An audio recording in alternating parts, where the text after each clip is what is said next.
Hi everyone, it's Gretchen here with Catnpaws. So real quick tutorial, almost a redemption of the WeRMemory Keepers punch board. And I made a video about 1.5 years ago and I really just messed it up. But anyways, I was kind of messing around putting something in my journal. I said, oh, this would work so cool, and I just wanted to share it with you guys. I love these list pads. You can pick them up usually for $1. I got these two at Target. I know I got that one at Target, and I'm almost sure I got that one there. And they have the magnetic backing.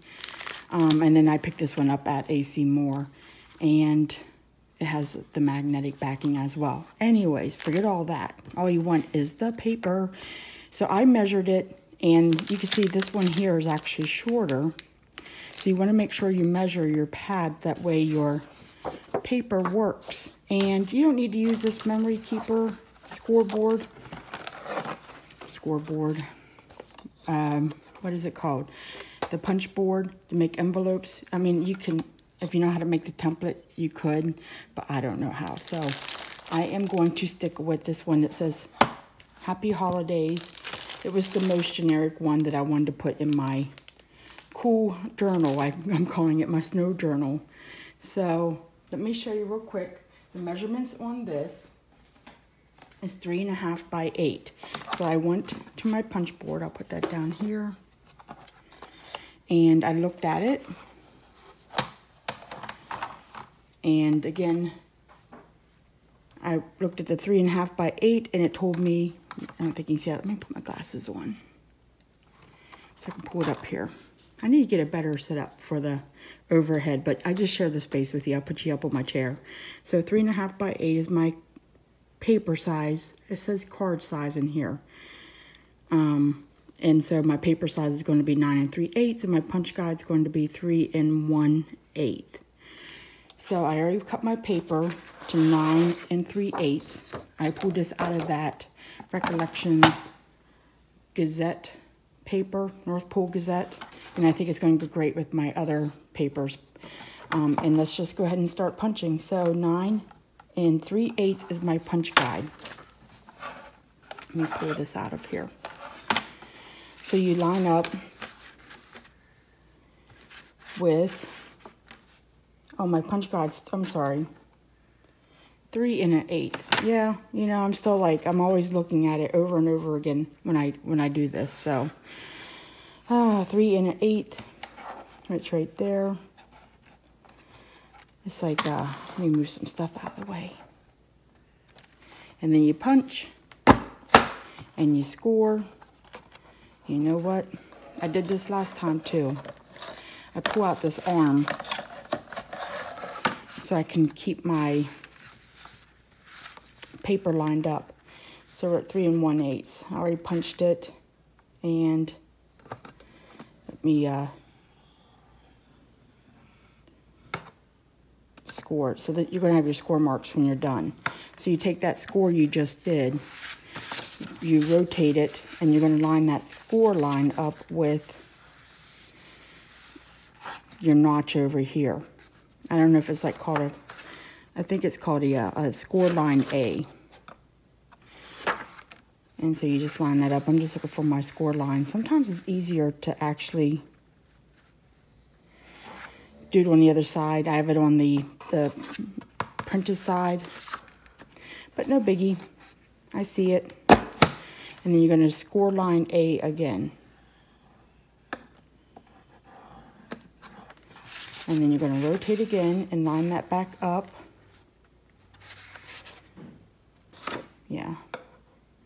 Box score line A.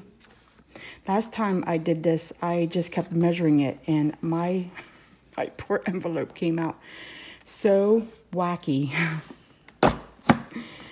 that it was fun though. And I haven't used this like excessively since then. I do use it though. It's great for making envelopes, and I love to make, you know, vellum envelopes. I love vellum. It's fun to work with. And one more time. So there's my score line. Very, very faint. So wherever my fingernail is at, that's where the score line is. And then you're going to hit this one more time. my radio station, I changed it. I've been waiting for the Christmas music to start, and they love to play Britney Spears' Baby One More Time, and it's driving me bonkers. If you can hear that, that is my husband in there snoring. So I'm done with this. I wouldn't worry about rounding the corners, and I'll show you why. Because I never even got to that. I had to cut off some of it, actually. But this is the best way I found to do it. So I'm just putting that down and getting my bone folder out, the good one. I'm just going to go ahead and make these creases permanent. And hopefully you can see that in there. Yeah, they should be picking up. And you'll notice it's an envelope that's becoming the length of my paper pad that I have.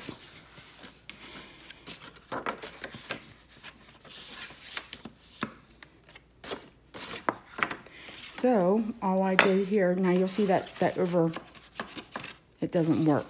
So I end up cutting that off. I took some of my paper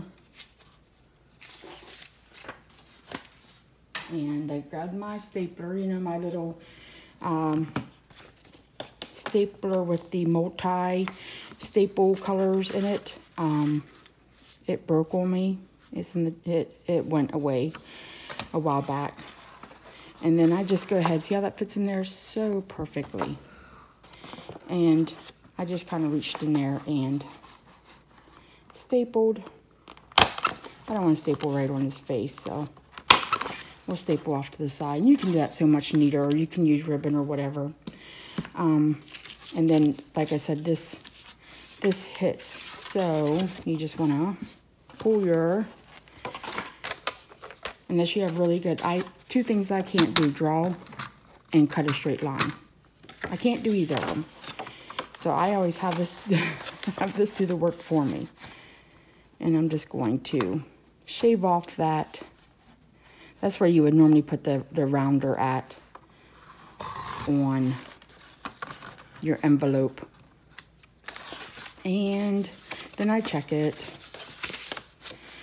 And then I'm going to go ahead and pull this one down and look at it as well. And I'm thinking, oh, that's much too long as well. So I'm kind of eyeballing it right here. And you can, it worked with the other one. I'll show you my completed one. So there you go. You got an envelope. Well, you can see I did not cut that straight. But get this out of the way. But you have an envelope that is ready with your paper that you pulled out of your pad. And you know you can make several of these. You could put the whole paper pad in there if you wanted to. And then what I did, so I'm going to straighten that up. And yes, this will be going in that journal. So I'll just straighten up my edge here. I'll show you what I did. I'm just pulling my other journal. This is what made me get like I was messing around. I said, oh, that's so cool. So there it is. I actually put Velcro on it. You could use a magnet. It opens up and wow, there it is. How cool is that? When you're done, close it back up. And let me look for a piece of paper here. All this stuff, and I don't have any like scrap hanging out. So I'm just going behind you and grabbing my little, I made a little booklet for my snow journal I'm working on. My cold journal, I don't know what you call it. But look there, I have a pocket. So how neat is that? So you can put a pocket in there, you don't have to. You could do a top pocket or a side one or none at all. You can do Velcro, you don't have to, but I like the idea of that, or you can do a magnet. And somebody just hauled MD Designs, I think. She just hauled magnets, and I need to, they're really nice. She said they're really nice quality, so I need to find me some of those too. But that's what I got right now. I just thought it'd be a cool idea. I know everybody's starting to make their cards and their albums and their December dailies and all that, and that would be a great addition. Yeah, pretty cute, pretty cute. Or you could even send it, I guess, in the mail if you wanted to. And it'd be like, wow, she sent me paper. Anyways, that's all I got. Good luck with everything, and thanks for hanging with me for a few. I'll talk to you soon. Bye.